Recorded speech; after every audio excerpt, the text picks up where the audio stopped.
Dave, dude, calm down. Just relax, man. He's over there. He's got a party cannon and confetti. You just settle down, dude. So yeah, it's not a party cannon. That's a gun. It's a gun. So we're gonna play a game today. We want to get out like a lot of our stories, because this is the Story Studio podcast. We don't we aren't giving self-publishing advice anymore. This is all about story and how story informs lives and how story informs art. And so we've got some guests lined up who I think are going to have really good tales to tell. And we haven't explored a lot of our own Until then you get us. Until then you get us. Until then you get our shitty tales. But I'm betting that today we can pull out a lot of the tales that none of us have told each other and that even have shown up in our stories and have informed our art. Meaning that the more stories you have, the more experiences you have, the more you have to draw from. So you guys just didn't get to see this. But while I was talking, I just kind of paused there because Dave readjusted his mic. And there was this moment of pure black hatred where that mic he was just like, he made a face. He was like, Argh. It was He great. is in rare form today. He's been up for more than 24 hours. So we're going to get a very special Dave. I don't know if it's going to be pure rage or he's going to get punchy. Dave up all night would be a great show. I would watch it all night. Like I would. It would be great. So yeah, I mean, when you're writing a lot, you're always kind of drawing on the surface of your life, for sure. You know, there are stories. The premise of this episode came because we were talking about how there's stories that, events that happen to us that we're drawing on over and over and over. So a book that I just finished, the main character, it's a restaurant business, but it's still a family business. And I grew up in the flower business. So obviously those aren't the same businesses, but there's enough to draw on there. There's enough to know what it's like to work in a family business. And can we finally admit that flower business is just code for mafia? Oh, dude, I would wish. Like, I really wish. I really, really wish I'd. Oh, we're not ready to admit that? Okay, go ahead. No, not yet. Not yet. Dave obviously has a few bullying stories that have become really core to his way of storytelling. Wait, so you're saying that there's a CI story with bullying in it? Yeah. No. Well, one, maybe two. Johnny has a lot of stories with people polishing their abs and and being like best in their class. Most of them. Yeah, most of them. Glistening six pack. Yeah. Yeah. And it is, you are drawing from the surface of your life. Like, I find that if I do something, then like I do something in life, then lo and behold, that shows up very quickly in a new, I don't know, it's my brain leads toward it. So I figured maybe a good way to do this would just be to kind of run through icebreaker questions as if we didn't know each other and we're in a workplace or something, some group where we had to get to know each other, and just kind of do it that way. So we're going to take turns and Dave's going to pass every time. You can pass too if the story sucks or if it's just too personal or something. Right. And okay, I do have one question. So when we tell the story, we should tell our story, but only if it's good. If it is a shitty story, we should pass. But we should tell my story with a puppet. I actually insist on it. Absolutely, please. You can also tell the one about the time when you let your little... Ladies and gentlemen, he may actually be reaching for a puppet that may not have been hyperbolic. Should we also tell, let's say we have a story about a puppet. Do we tell about what happened in real life and then a way possibly that we have used it in a story? I think that I just kind of want to do what feels awesome. How about that? Okay, all right. So, but yeah, I think that they will. I mean, that's kind of the point, right? Like, stuff has shown up in. I'm sure that a lot of these answers I'm going to have shown up in books.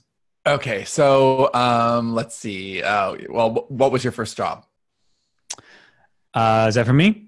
Oh yes, Johnny. What was your first job? Okay, so that's actually perfect. I do like hearing Dave talk about the pass. gas station too. But yeah, Johnny, what was your first job? Well, I can't claim to have learned a lot about upper deckers like in my first job, like Dave. But I was going to answer this one way, and I think I'm going to answer it a slightly different way. So the way that I was going to answer it is, I worked in a bagel deli in college, and that actually, you talk about being relevant to story, that became my very first book. Was all about a fictionalized account of that job. And how much of it was fictionalized? Less like it has a strong basis in fact. Let me put it that way. So when I was writing that, and I think I told this story in something before, this is actually kind of cool because that's about like the healing power of story. Like there's a little bit of a lesson here. And at the time I was just really, I had stopped, I graduated from college and I went to grad school, and grad school sucked balls for me. It was not fun. The atmosphere was not fun. The people were just not my kind of people. I wasn't having fun. And I was also going really in the wrong direction in my life. And so I started having panic attacks, which is its own story, and just generally feeling really shitty. And one of the ways that I coped was by saying, drugs, lots of alcohol. Too many women. But I did. A little bestiality. I wanted to go back there, so I went back in story. So I went back and I started writing this. So I'd tried to write a lot of books, and I'd never finished anything. And so I said, what if I just kind of write the funniest stories and fictionalize them some? And I think in that very first draft, I got to like the halfway point before realizing that I needed, some actual plot and that sort of thing. And so it was almost like I told the stories of real people and fictionalized them, just enough. But it really was an emotional reconnection to that time. And then I drew on experience at that job for the rest of them, for the rest of the book. But then I'm realizing that wasn't my first job. I had a job. My first real job was probably in an ice cream store. And that in the very, very first draft of the book that became Dead City, when it was just a farcical fat vampire Bialy Pimp style romp before it was a serious book like in Dead City. And all I knew is I wanted zombies living with people. It originally took place in that ice cream barn. So I have many stories. First job was an ice cream. Was it Dairy Queen actually? Yeah, this was, there's no reason I can't say the name of the place, right? I'm not going to libel it. I don't think so. Okay. Yeah. It was called Mr. G's Barn, and it was Mr. G's Barn has dead children that they serve. No. Yes. No, it was an ice cream place, but the guy then set a story there. So the funny thing about Mr. G's Barn was that, it was a front for drugs. He built it. So there was nothing on this land. And so he built an ice cream store, and it was a barn, which doesn't make any sense because I could see if it were a barn and he converted it to an ice cream place, but he could have built Mr. G's helipad. So I had a ton of stories of that place. And that just became like the previous book, just a bunch of undifferentiated stories that went nowhere, which is why the book flopped. But that was me trying very literally to put, story into books. So I'll go next, right? So, how about, these are kind of lame, but let's go with, I feel like I'll go with Sean because Dave is of course passing, but we can hit him after a bit, after he warms up and makes fun of Sean some. So since you grew up in California, I'm just going to, have you ever met anyone famous? Oh yes. Many people actually. And what's the most interesting story there, if you have any? Okay, well, the most interesting story there isn't somebody I actually met. It's Was just Harvey Weinstein. No, well, it didn't even take you long. Okay, is Harvey the new Hitler? Is that what's happening? All right, so I just tend to think of despicable people. I don't know. Growing up in Southern California, you just kind of you do see famous people. It's not an odd occurrence, especially the shopping center where our flower shop was really photogenic. So occasionally they'd even shoot things there. And it just, that was a normal thing. And we had a few people, we had a few regular customers who were on TV shows that lived right by the flower shop. So that wasn't that unusual. And I really have never been starstruck except for one time. When you met me. Yeah, it was when I met you. When you stepped off the plane in Cincinnati and we ran to each other like there was a meadow in music between came us. up. Yeah. Yeah, that was fantastic. Sean picked me up and swung me around. Yeah, and Dave said, do you remember one of the first things you said to me when we met each other for the first time? I've always loved you. No, I was wearing this a pea coat, but but it was like a little tailored, like it was a nice peacoat. And he looks at me and he wrinkles his nose and he says something to the effect of, "You strike me as somebody who likes nice things." But he said it like there's something wrong with having a nice jacket on. You're a fancy Panera man or something. Yeah, he thought I was gonna work at Panera. So, oh crap! What was the question? Have you ever met anyone famous, and are there any good stories there? Oh yeah, so besides Dave, the most famous person I met that actually made me starstruck was I was in a coffee bean, and I was behind, like not even immediately behind, like 3 people behind Steven Spielberg, and that was awesome. Steven Spielberg. Are you fucking with me? You may have heard of him. Oh, you really? No, I didn't hear you. Okay. All right, yeah. It was Steven Spielberg, and there was something really magical about his presence, his energy. Like I was a little like I was starstruck. That felt amazing. You mean his energy standing in line? Yeah, totally. That guy stands in line like nobody's business. No, there are a few people whose energy you can feel. John Travolta in his backpack. John Travolta. No, I was in a room where John Travolta walked in, and it was electric. Like you could feel that motherfucker. Like he just has energy. And there are people. Did you actually feel that motherfucker? Well, no, I think he would have liked that, but I had a stun gun. I wasn't near enough. Mel Gibson is somebody who also had a really powerful energy. I bet. Does the Imperial March play when he walks in? Well, it's funny because he was a total dick, but when I saw him... What? Wait, no. When I saw him, he was still Hollywood's like golden boy. He was not considered a dick or an asshole at all. My mom was in love with Mel Gibson when I saw him. He wasn't screaming about the different races that he... No. In I've seen Arnold Schwarzenegger. I saw... Okay, here's the coolest sighting I ever saw. I wanted to hear you talk about Mel Gibson being a dick. It was when Cindy and I first were dating. So this was 1997. Did he punch her? No, it would have been, yes, he punched her. That's exactly what happened. It was 97 or 98. And when we were first dating, we used to go to this film class where it was up in LA, and they would screen a film, like, I don't know, a month, 2 months before it came out, and the actors or filmmakers would be there to talk about it. It was really cool. It's one of the coolest things I've ever done in my life.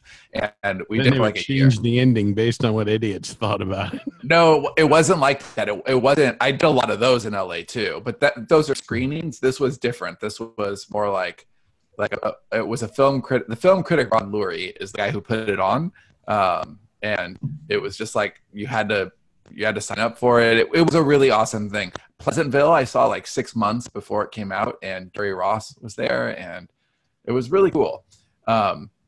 Anyway, it was when Mel Gibson's Payback came on, and all the other famous people that we'd seen, all the other actors, directors, writers, whatever, they've been really, really awesome, really gracious. This is when Michael Caine had made his first film movie. No. I forget what it was called. It had Ewan McGregor in it. I think it had the title Bird in the title, the word bird in the title. Anyway, he hadn't made a movie in a long, long time. He was there, and he was so nice and so gracious. Like, and he's fucking Michael Caine, right? And so, well, I mean, he's British, so anything he says is going to sound nice. He'd be like, fuck you, sir. You're like, oh, he's so cool. That's true, but he was cool. Gary Oldman was cool. Like, there were a lot of everyone who was cool. Mel Gibson acted like he was too good to be there. He had a hat pulled low over his head, and he was slunched down like this with his arms crossed. And he just was, every time someone asked him a question, he would act. Jews! Wow. All right. We know how to wake Dave up. So, he just had terrible energy. Anyway, none of that affected me. But something about Spielberg did. Like I've never gone up to anybody and like engage them. Well, I think it's rude. Like people, they get that enough, and I know that's what they sign up for and all that, but blah, blah, blah. I agree. I would never ever go up to somebody. I would never go up to somebody at all. But if there's anybody I would have approached just to say like, wow, I think that you've made a tremendous impact on the world with your art. I would like to have given him a high five. So, wow. oh my God. We got punched from stop. Dave. So I actually did have one in here that I specifically want to ask Dave.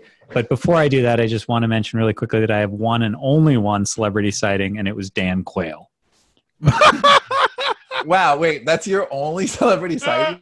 That's the only one, and it's not like no, that's not true. I have two celebrity sightings that I feel like haven't we seen someone famous together?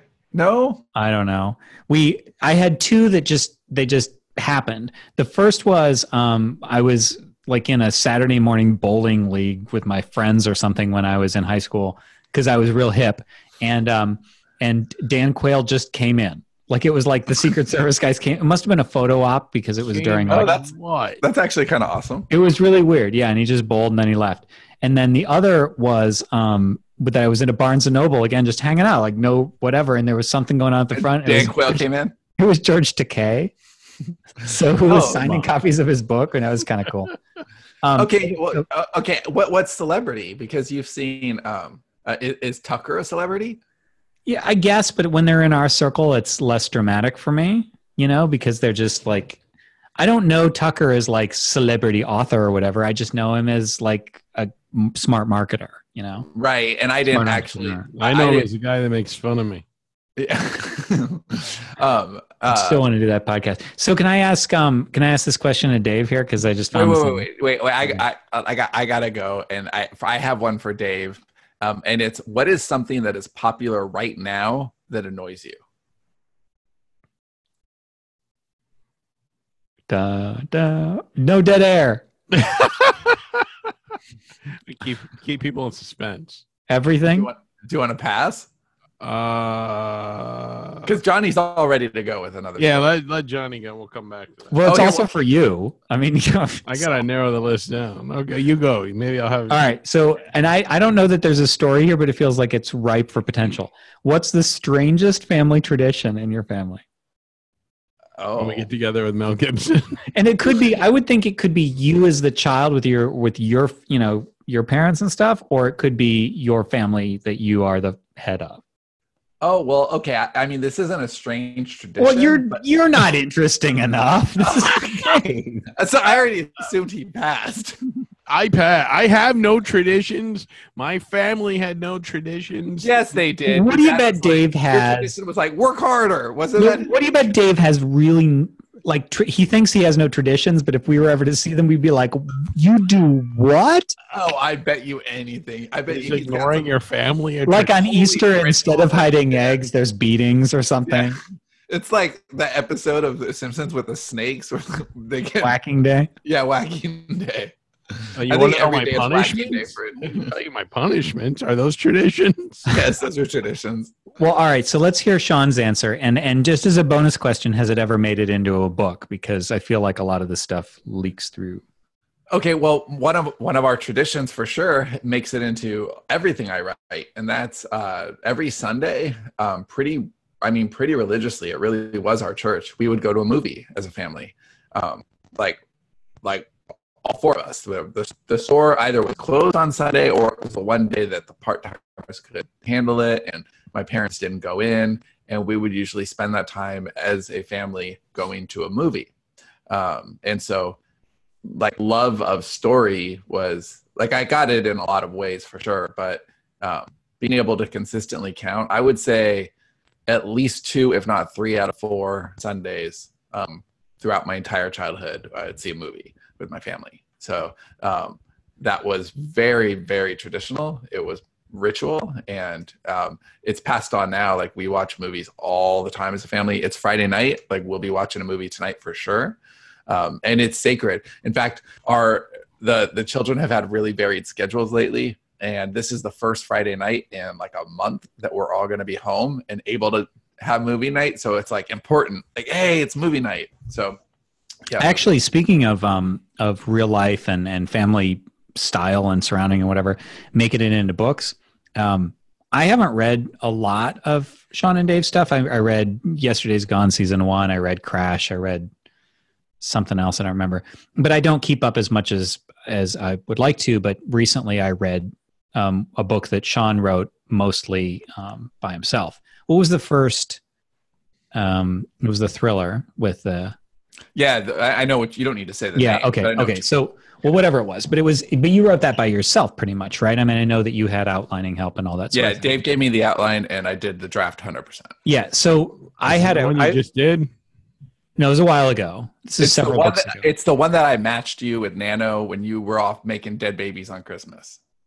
So the funny thing about this is, I was really distracted reading it because I know Sean so well at this point that it was like peeping into his bedroom or something. Like it was constant. There were references. Now a casual reader would never have known it, but it was full of stuff that I recognized from his family and his stories. The interactions within the family were very Platt family. There were stories that I recognized. Well, the daughter was 15 and Haley was 15 at the time, and talking to the dad-daughter dynamic was copy and paste from my life. It was super easy to just, I mean, the specifics are totally different, but the rhythm was there. But there were things that I recognized that you and I had talked about. Like there was stuff in there. I'm sure that there was Sean and Dave stuff. And it was really weird because I'm sure I do it too. Oh, and yeah. Yeah, you just don't notice it. But I'm used to it. I mean, I know that if Johnny and I have a conversation about something, it's going to be in a book within like 2 or 3 months in some way. A sentence here, a sentence there, a reference to it. But I think it's a good example of why, sometimes people are like, well, I don't have a lot of experience to draw from for a book. And the answer is, well, yeah, you probably do. There's an example I don't want to give that just because it's very, very early on, but we were just talking about this for an upcoming project in the company, that there's one of our writers has a very specific project that uniquely draws on her experience. Yeah. And nobody else could write that book. Well, other people could, but not in that specific way. And that's like, I know that in On Writing, Stephen King gives the example of like space plumbers. And he's like, I know that's a ridiculous idea, but maybe not, because like plumbing in space might actually be its own unique brand of awesome if you could write it and you knew it. So we all have those stories. Dave left. So he's back. I feel like I want to keep asking questions until we get one Dave can answer. Dave, are there any questions you want us to ask you? No. I don't know if you find one that's interesting, I'll answer it. All right. What Disney cartoon character were you inexplicably afraid of as a kid? All of them. What's the weirdest thing you've eaten for breakfast that is not a breakfast food?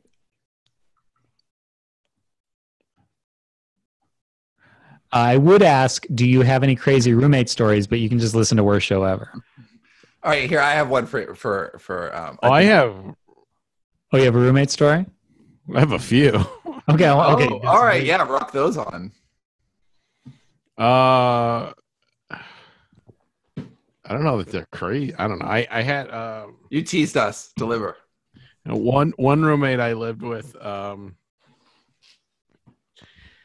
worked different hours. Sometimes I worked midnight. Sometimes I worked in the morning. So she would work in the morning, and I would be up before her because I had to be up like fucking 4 a.m. to get to work. So I would make something, and I would leave a pot or a pan in the sink. And she would leave like these really nasty fucking notes for me, like because she got really mean. Wow, this is really kismet, isn't it? Because I think that I may notice reflections with the shoe on the other foot in your current life. Were they nasty notes like "you suck, fuck your mom," or were they like "spread your cheeks, I want to give you a rim job"? Like what kind of nasty? Wow. Between those two, I didn't live with your mom. Wow, do you always have to bring Harvey and my mom into it? Like, what the hell?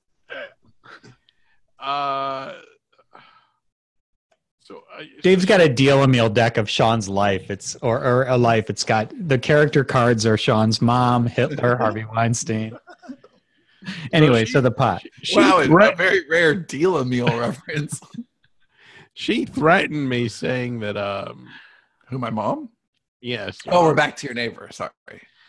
My roommate, she threatened me saying that if I kept leaving stuff in the sink in the morning, she would throw it away. So Well, this sounds exactly like what Dave says.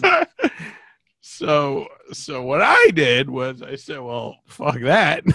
So I took all the dishes because they were all mine. I brought all the dishes into the house, all the pots and pans. I took them all and I put them in my room.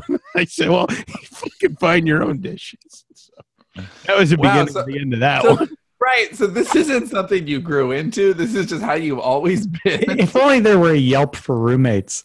There was one time my second roommate, after that one left, I don't know. That one didn't last forever. It was always their problem, right? Well, my second Dave, roommate. Have you ever lost a roommate that was your fault? No. Just checking. I'm a joy to live with.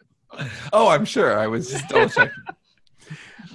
There was so one night, my next roommate, she had we had mutual friends, so we had some friends over, and we were on the balcony, and I'm trying to think how old I was. I was probably 24 at the time. So we're on the balcony, and we look across the way, and there's a naked woman walking around her living room, and I'm like, okay, so like everybody's like looking at this girl. I'm like, okay, well this is very weird because like I don't know. So the guys that are there screamed something to her, so she looked out and saw that we were on the balcony basically looking, and I just like flew into the house because I didn't want someone thinking I'm fucking creeping on them. So the interesting part of this story is the next morning I had to go to work, and there's two apartment buildings across from each other. Uh-oh. And I'm walking through the common area between the two apartment buildings, and I see the woman, and she has a police uniform on. Oh. Wow. Has that ever showed up in a story in some way? No. I typically, I don't tell a lot of stories from my own life. I don't feel in my books. I tell like, well, you pull from the news a lot. Yeah, that's not true. I'm trying to decide where, because this is clearly going to be a two-parter, and I feel like I want to delve in on my suspicions there, but it's going to take a while. Well, finish your thought about the news. Well, I think that Dave, you and I are very comfortable pulling from our lives. And I think this is relevant to storytellers, right? So you and I are very, very comfortable saying, okay, we heard this joke. We did this. I mean, for example, I needed a character a couple of days ago. He needed to get his mom to talk to him, and his mom was mad at him. And so he needed to like bait her into taking a phone call. So they had this text exchange, and I needed like a joke, and I heard a joke just a couple of days before. So I just stole that joke and used it for this exchange. And I'm always doing that. I mean, I'm writing every single day. So I don't think there's anything wrong with cribbing from the stuff that feels most immediate to me. And I actually like that, because when I go back later and I read that stuff, I get to remember those stories. I get to remember those things. And so it's a little bit like journaling through fiction. But Dave is almost timid about that sometimes. Like I'll write something in a CI book, and he'll, make a comment like, oh, that's cute, but it's a little too inside baseball, or that's, who is that for? It's for me, motherfucker. Like it's for me. Give me an example of something that seems a little too inside baseball, because I'm curious where you draw the line.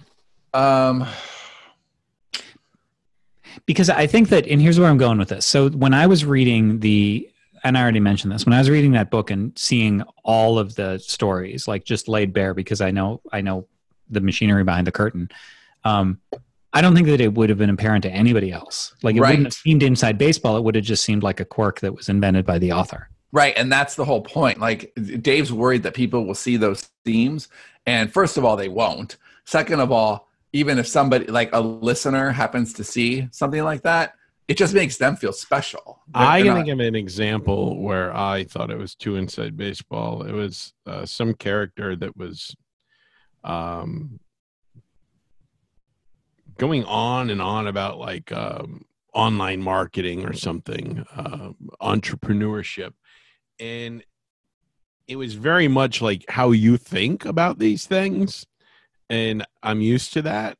But it was also like just too much. It wasn't just that it was too inside baseball. It was also that it was just too much for the story. Like, well, I think go what on and on about something like that. It just felt like it was pontificating a bit too much about something. No, I think what you're talking about actually wasn't entrepreneurship. It was indie publishing. And it was the first chapter of the same book that Johnny's talking about. Okay. And that entire first chapter is just gone. Like that actual first chapter doesn't exist because it is a lot of throat clearing, really, that first chapter. It is figuring out where the story is. And it doesn't begin at that publishing conference. It actually begins in the bar afterwards. So that entire book had a section that was basically like attending our conference or something. Yeah, you actually read that version, I think, but no, the version that I read began in the bar. Oh, okay. So there was a whole part before that is no longer there. Yeah, see, I can see that. I can see why you do it, and I could see why it was the right choice to cut it. Right. And actually, Spencer is the one who suggested that was cut. Like that went through a couple of people who read it and were fine with it. After Dave said that, I actually pulled way back on that. And then Spencer's like, yeah, you actually don't need this chapter at all. And we just chopped it right out. And it actually makes for a much more fluid story. Bonnie actually, starting today, has that story again. That story, because you know how it's bounced around with intention, right? It's now getting another pass. Yeah. But go ahead. Well, that's the whole point. Like that was a real immediate thing. I was able to write from my life, and that enabled me to get going with that story and write fast. But also, you have to have the insight to know, okay, well, that's too much. That is inside baseball. But yeah, that's interesting because what that makes me think is, I'm remembering that the very first draft of the book with the Bagel Deli had like it was 1.5 times as long. And it's because, and it was a shortcut because I could easily write about these real people in a way that I couldn't write about characters I had to invent. It gave me a shortcut. Now they became wildly fictionalized and names were changed and all that stuff. But at the beginning, it was like a running start. And what I found was exactly what you're talking about, I think, where like you have to find the line between what is flavoring to the story, what gives it a little bit of interest and stuff, versus what makes it too inside baseball, to use the term. And that's what I had to cut. Was I had long things that were basically self-indulgent because they were interesting to me because they were my stories. Right. And they make sense for you and they're easy for you to roll with. So that all makes total sense. And in that instance, Dave's totally right. But that's actually not the kind of stuff I'm talking about. The stuff I'm talking about is like, I don't even know. It's like, here's a good example. If you and I were writing beats and I had a character, you do this all the time as the collaborator. So I see it on the other end, and of course I'm gonna just let it go because I think it's hilarious. But like, let's say there's somebody on a plane and they're being eavesdropped on, and the guy's name is Beef. All right, that's hilarious to me. I'm going to leave that. I understand where that came from. And so obviously that belongs in the story. Because that's a real story that happened to us. Right. So some guy named Beef, like Johnny and I were 3 to a seat in a plane, and this guy had headphones on the entire time and seemed to be like not listening to us at all. He was leaned over against the window, listening to his music, his own thing. At the very end of the flight, Johnny gets up to go to the bathroom and he takes his headphones off and he leans over to me and he goes, "What the fuck do you guys do for a living?" Because our conversation had been all over the place. So, fisting mittens. I mean, really, we were talking about a lot of things. And so if we have somebody named Beef for whatever reason, I could think of 1,000 ways Johnny would use a guy named Beef. You named a guy named Beef and you cast him as the guy from Road Trip. The skinny guy. Right, exactly. So that's the kind of thing we do all the time. Which is not what the real beef looked like. At all, right. And if I had that same experience with Dave and we ran into this guy Beef and I put beef in beets, Dave would roll his eyes at me. Or if I put beef in the actual story, he'd roll his eyes harder. So it's just a different style of storytelling. Probably because you're putting beef in beets, like a recipe for borscht or something. I'm vegetarian. Yeah. To me, the story and the characters in it feel very real and sacred. And when you inject real life anecdotes like that, it takes me out of the story. It makes it feel less real to me. It puts me in it, makes it deeper. It makes me invested. I mean, as a storyteller, I want to. It's just different, I guess. Yeah, no, it totally I is. tend to write, I don't write autobiographical about specific events. I write about themes and feelings in similar events to things that happen. But I don't think I've ever really written something line for line that happened to me.